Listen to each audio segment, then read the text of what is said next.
이번 시간에는 칸트가 왜 목적 왕국을 건설하려고 했는가에 대해서 생각해 보도록 하겠습니다. 여러분, 칸트 하면 무슨 생각이 납니까? 정말 어렵고 딱딱한 철학자라는 생각이 들 것입니다. 실제로 칸트 이후 철학은 대중에게서 멀어지게 되었다고 해도 틀린 말이 아닐 것입니다. 일반인들 입장에서는 칸트의 저서를 단 한 줄도 읽어내기 어렵기 때문입니다. 하나 왜 칸트를 위대한 철학자라고 말할까요? 그것은 칸트가 철학을 통해 정말 맑고 깨끗한 세상을 만들려고 노력했기 때문이라고 생각합니다. 칸트는 서양에서 공자처럼 도덕이 망가지면 인간성은 바닥에 떨어진다는 것을 새삼 일깨우며 순수하고 깨끗한 인간다운 세상을 만들고자 노력한 철학자입니다. 이런 생각만 가지면 칸트의 난해한 철학도 별 어려움 없이 접근할 수 있다고 생각합니다. 그럼 한번 시작해 볼까요? 칸트는 우리가 추구하는 이익이나 행복보다는 숭고한 삶을 사는 존엄한 존재가 되기를 바랐습니다. 그럼 왜 그렇게 살아야 할까요? 칸트의 대답은 간단합니다. 우리는 도덕적인 존재로 태어났기 때문입니다.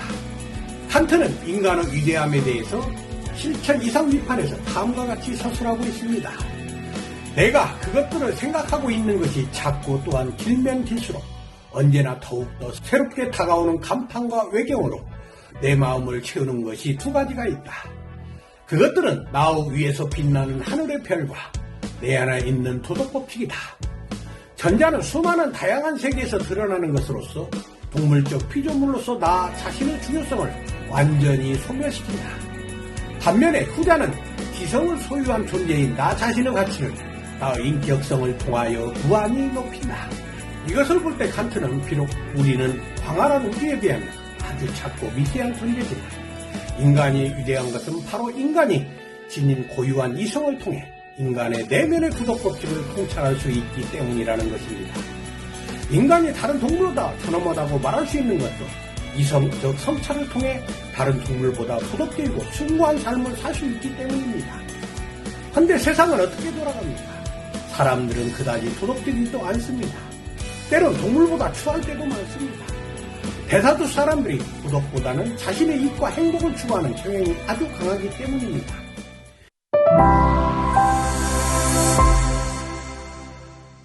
칸트가 살았던 18세기는 어떤 시기입니까? 계몽주의 시대로 이성의 힘과 인류의 무한한 진보를 믿으며 시민의 자유를 억압하는 절대 왕정을 거부하고 사회를 개혁하려는 계몽주의가 전 유럽을 뜨겁게 달구던 시대였습니다.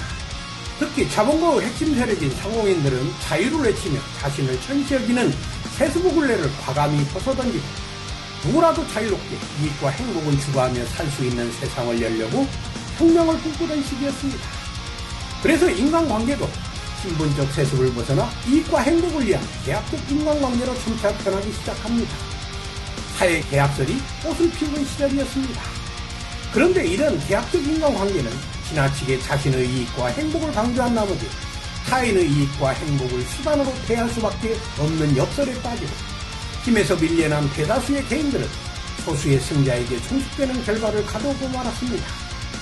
자유경쟁 시대가 열리며 인간의 탐욕은 극대화되어 힘있는 자의 세상이 열리고 만 것입니다. 시가 노골적으로 정당화되어 이성주의 시대에 전혀 이성적이지 않는 상황이 전개되는 것이죠. 단지 이성은 강자의 이익을 대변하는 역할만 하고 있을 뿐입니다. 지금의 승자 독식주의 문화가 계약서를 기반으로 칸트 시대부터 서서히 탄생한 것이죠. 혁명에 성공한 자본가 세력들은 결국 자신의 이익과 행복을 위해 자유주의를 부르짖으며 인간 세계에서 도덕을 버리고 약육강식이라는 밀교 법칙을 합법화한 것입니다. 그러면서 도덕은 완전히 땅에 떨어지고 힘과 약육강식의 세상이 열리게 된 것입니다. 서양의 제국주의 시대가 막을 올린 것도 이익과 행복을 극대화하기 위한 방안이었습니다.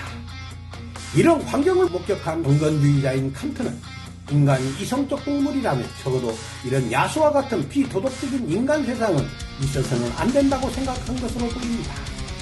그래서 그는 자신의 이론을 전개하기에 앞서 도덕을 통해 쾌락과 행복을 극대화하려는 쾌락주의에 대해서 비판합니다.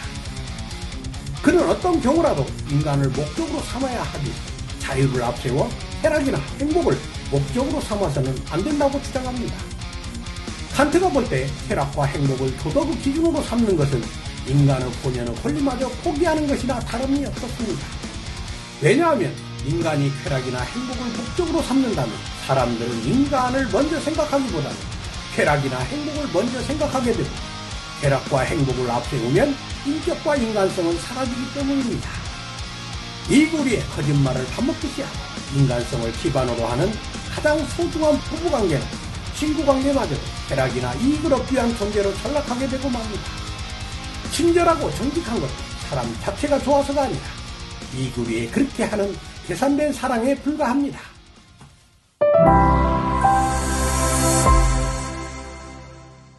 이렇게 되면 세상은 어떻게 되겠습니까? 세상에 믿을 놈 하나 없고 우리들은 참으로 피곤한 삶을 사는 겁니다. 정말 우리가 사는 사회는 피곤한 사회입니다. 사람들이 항상 계산하고 사니까요. 이런 계산된 삶은 인간끼리 갈등이 일어나고 싸우는 근원이 되고, 인간을 쾌락이나 행복의 수단으로 전락하게 되는 인간 소외 현상이 만연하게 되어 인간 불행이 시작되는 것입니다. 그러니 칸트는 인간다운 세상이 되려면 인간위에 그 무엇을 놓아서는 안 된다고 생각했습니다. 칸트에게는 첫째도 인간, 둘째도 인간입니다. 절대 행복이나 쾌락, 그리고 본이 인간보다 먼저여서는 안 된다는 것입니다. 인간 위에 그 무엇을 놓는 것은 인간성을 타락시키고 스스로 불행을 자초하는 것입니다. 그래서 칸트는 행복이 곧 선이 아니면 이익이 덕이 아니면 도덕 형이상학 서설에서 다음과 같이 말하고 있습니다. 누군가를 행복하게 만드는 것은 선하게 만드는 것과는 전혀 다른 것이며, 이익 추구에 신중하고 약삭 빠르게 만드는 것은 덕이 있는 사람으로 만드는 것과는 사뭇 다르기 때문이다. 이처럼 칸트는 공자처럼 덕을 강조하며 도덕이 근본적으로 행복과는 무관하다고 말하는 한편, 도덕적인 삶을 위해 인간을 항상 목적으로 대해야 한다고 다음과 같이 말하고 있습니다. 너는 너 자신의 인격에 있어서나 아니면 다른 모든 사람의 인격에 있어서 인간성을 단지 수단이 아닌 항상 동시에 목적으로 대우하도록 행위하라. 이처럼 목적을 왕국을 건설하는 칸트의 사상은 너무나 인간적인 사상이라고 생각합니다.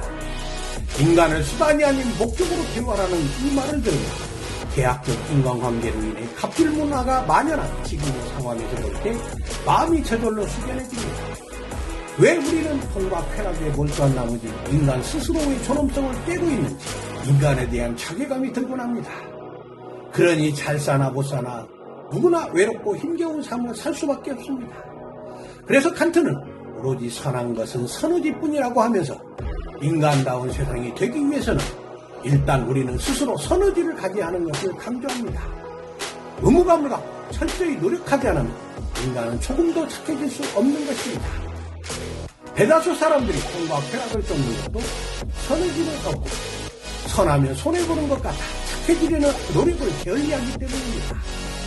뿐만 아니라 사람들이 나태하고 게을러서 이성의 탐구를 멀리할 뿐만 아니라 또 한편으로는 비겁하여 알면서도 실천하지 않으려고 한다는 것입니다. 이런 게으름과 비겁함 때문에 성찰하여 자신의 인생을 스스로 인도하기보다는 다른 사람 또는 집단을 만들어 놓은 체제 속에 머물며 살아가는 것을 선호합니다.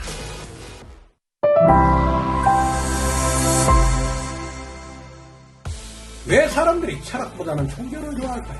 칸트는 사람들이 종교에 쉽사리 안 좋아하는 것도 스스로 노력하여 어렵게 인간의 길을 가기보다는 이미 신이 깔아놓은 멍석이 아니라 신의 축복을 받고 사는 것이 편안한 것처럼 보이기 때문이라는 것이죠. 결국 칸트는 의무감을 저버린 복을 구하는 종교는 진정한 종교가 아니라는 것입니다. 칸트는 노력하지 않는 사람의 정신 수준은 아이의 도덕과 크게 다르지 않다고 봅니다. 이런 사람은 나이가 들어도 공자가 말한 생명의 도둑처럼 몸은 성인이지만 정신은 아이만도 못한 사람들입니다. 칸트는 세상에는 이런 나이 먹은 아이가 생각보다 많기 때문에 세상이 탁하고 목적의 왕국을 건설하는 것은 결코 쉽지 않다는 것을 알고 있었습니다. 칸트는 대다수 사람들은 쾌락이나 이익을 쫓는 사람들이기 때문에 누구도 쉽게 그 길을 가려고 하지 않으려 한다는 것을 알고 있다고 생각합니다. 그렇지만 칸트는 이런 암울한 상황에서도 결코 포기하지 말아야 한다고 합니다. 포기하는 것은 스스로 인간이기를 거부하고 하이에나 같은 동물이 되기 때문입니다. 지금과 같은 자유주의 시대에는 이익을 앞세우다 보면 나만 있고 너는 없으면 권리만 있고 의무는 없습니다. 그러니 일만의 양심조차 찾아보기 어렵습니다. 지금 세상 돌아가는 것을 보십시오. 이 코로나 시대에 미국은 백신이 넘쳐나도 자국민만 생각하고 있습니다. 그러니 세계가 자국의 이익만 앞세우는 미국의 실용주의에 분노할 수밖에 없습니다.